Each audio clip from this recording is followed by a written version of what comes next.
Okay, so short reviews for August 16th. We are looking at mostly August 25th releases, just six of them as per usual.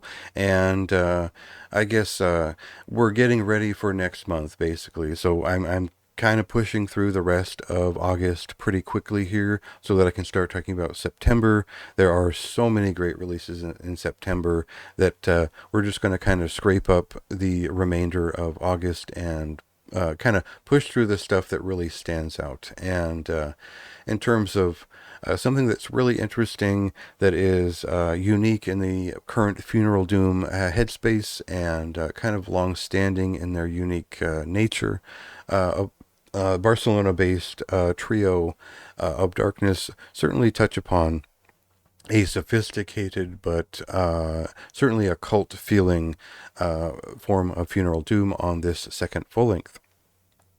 Now, this is really basically their first real full length, the way that I would put it. Their 2015 release was a tribute to Penderecki, and certainly touched upon a piece that was influenced by that, and then it had a piece that was previously on a split release. So this is maybe a more complete thought, a more complete vision that has been realized over the years, that is uh, orchestral in some sense. It is deeply influenced by kind of monastic vocal layers. It is still rhythmically funeral doom, but it has this avant-garde, esoteric touch that one would want if you really understood the essence of what funeral doom was before it was maybe popularized in the 2000s.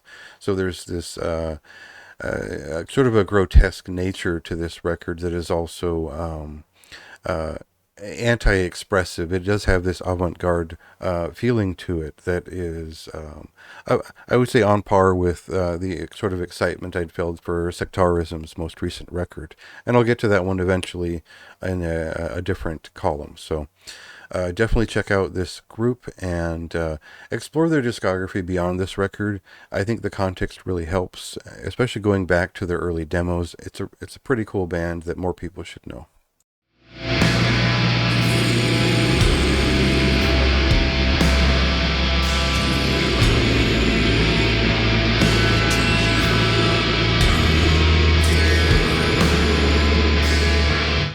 Now, Transgressor is one of the earliest death metal bands out of Tokyo, and probably all those bands were pretty much related. You could go to any one release, and you'd find that bands like Necrophile and Messiah Death, they all had a little bit of crossover in some way.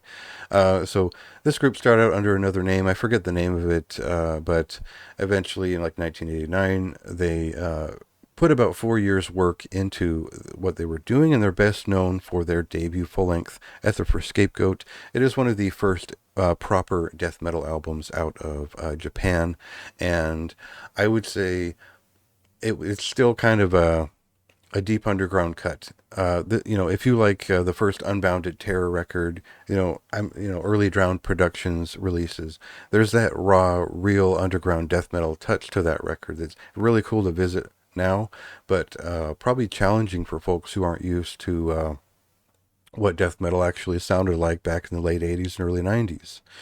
Uh, so I'd like to talk about that era for hours, but this is a new mini LP from the band, which returns to that feeling in most every respect. I think this is a very raw, sort of herky-jerky, sort of death metal record they've come up with that is inconsistent but still entertaining.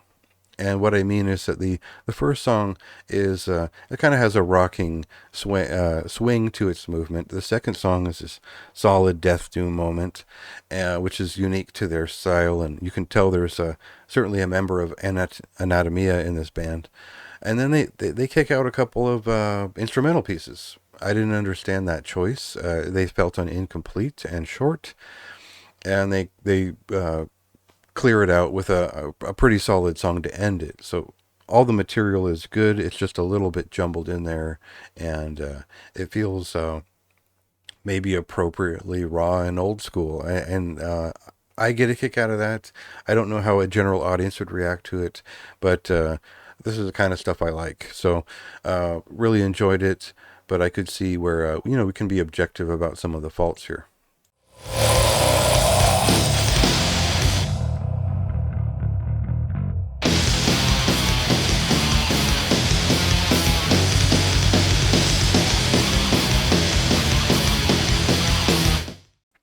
The Death Wheelers' Chaos and the Art of Motorcycle Madness is the second full length album from this Quebec based instrumental heavy rock group.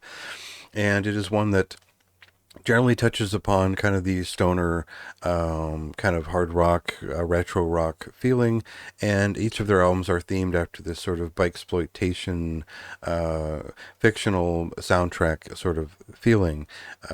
So there is sort of a gimmick and a character that they build from these albums. And since I'd reviewed the first, I wanted to check in on this one. And generally speaking, this is a more maybe a more layered experience. It is more cohesive. It covers a lot more ground. There are several throwaway pieces and sort of filler in there, but maybe that's the way a soundtrack would characterize itself in building itself out for the cinematic listen. So, if you're interested in garage rock and sort of biker rock, but also just heavy instrumental rock, I don't know. This was an interesting jam. It was a list. It was a fun enough listen that was laid back, and it just has a bit of a charm to it that I enjoyed.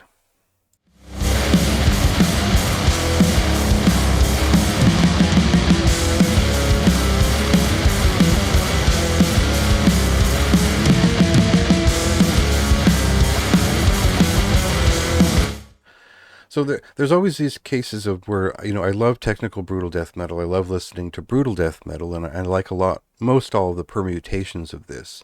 But there is a point where it becomes machinery. It becomes difficult to listen to. The tuneful aspect of it is sort of dead, and the sort of tricks and turns and the musicianship of it takes over to the point where it's just a bulldozer of ideas, and that's how I would describe this. I think third full length album from German technical death metal band Orphalis. Uh, there's not really a brutal edge to this record so much as there's brutal speed and precision applied to it, and it becomes very needling. And there's a lot of deathcore influences. There's frequent use of bass drops that you find in slam death metal. You also find a lot of progressive and melodic death metal touches. They're kind of throwing everything in there, and they haven't made a lot of room for the sort of interesting blackened death and dissonant side of the band that was on the last album.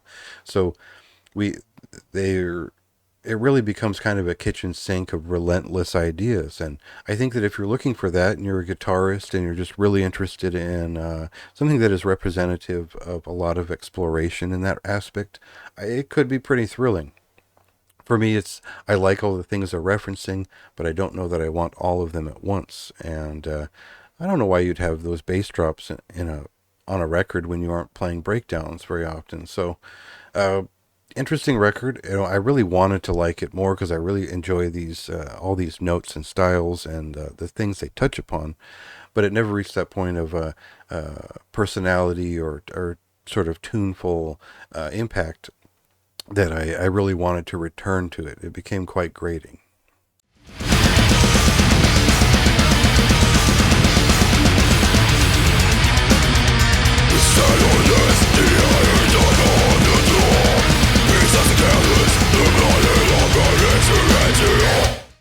Outside the Spiral is the debut album from Kelly Schaefer's Till the Dirt, and this is the fellow who is obviously best known as the frontman for Atheist. I'm a huge Atheist fan. Um, if there's an Atheist thing out there, I own it. It's one of my favorite bands for the longest time. And obviously, I want to check this record out. I want to see what it all is. And the first question that I ask right here is, why isn't this just an Atheist record? And well, Till the Dirt is going to tell you why this isn't an Atheist album within moments of it starting, because it is heavily influenced by alternative rock, alternative metal, of a myriad influence. And it certainly doesn't just pull from one simple concept. This is a very chaotic and groove metal edged record that is all over the place in terms of its deeply aggressive, atheist esque rhythmic style, which is all in all the time, always just completely stimulating start to finish. And they inject a lot of alternative metal into this extreme metal feeling. And I think that's fairly original. It certainly has been done in different ways, but this is, of course, this guy's his own touch upon it is his unique sound and his signature. Um, so there's some alternative rock crooning. There's some plenty of his sort of trademark rasp all over this thing, and the vocals go all over the place. As someone who likes, I love bands like like Bad Brains, and I like an over-the-top eccentric vocalist who isn't afraid to croon and growl and scream, all that stuff. This becomes kind of a crazed, always on mess of ideas that variously work and don't. And I think that it never got edited down for any sense of dynamic, so it's sort of a burst of almost like the most manic side of Strapping Young Lad, or those types of things where it's so on all the time that it never you never find a point of rest. There's nowhere to land on this record, and when we do get one, the invitation in the middle of the record, I feel like it just sort of uh, festers in place and kills the momentum of the thing. So um, I don't know if I enjoyed this record. I think it was really interesting to start. It's quite active and full of grooves and really out of left field ideas, but I don't think they contained it in a way that it will stick in your mind other than the spectacle up front. And I don't know how a live set would work from this band, because it would all just kind of be a harass of noise that would have to differentiate itself through whatever means. Um, so don't go in expecting an atheist record, I think, is the first thing. And maybe don't. Um, this is something different that is probably for folks who are of a certain age who want to hear a lot of these ideas crossed over in an interesting way. So, um, yeah, this is a pretty interesting thing to check out.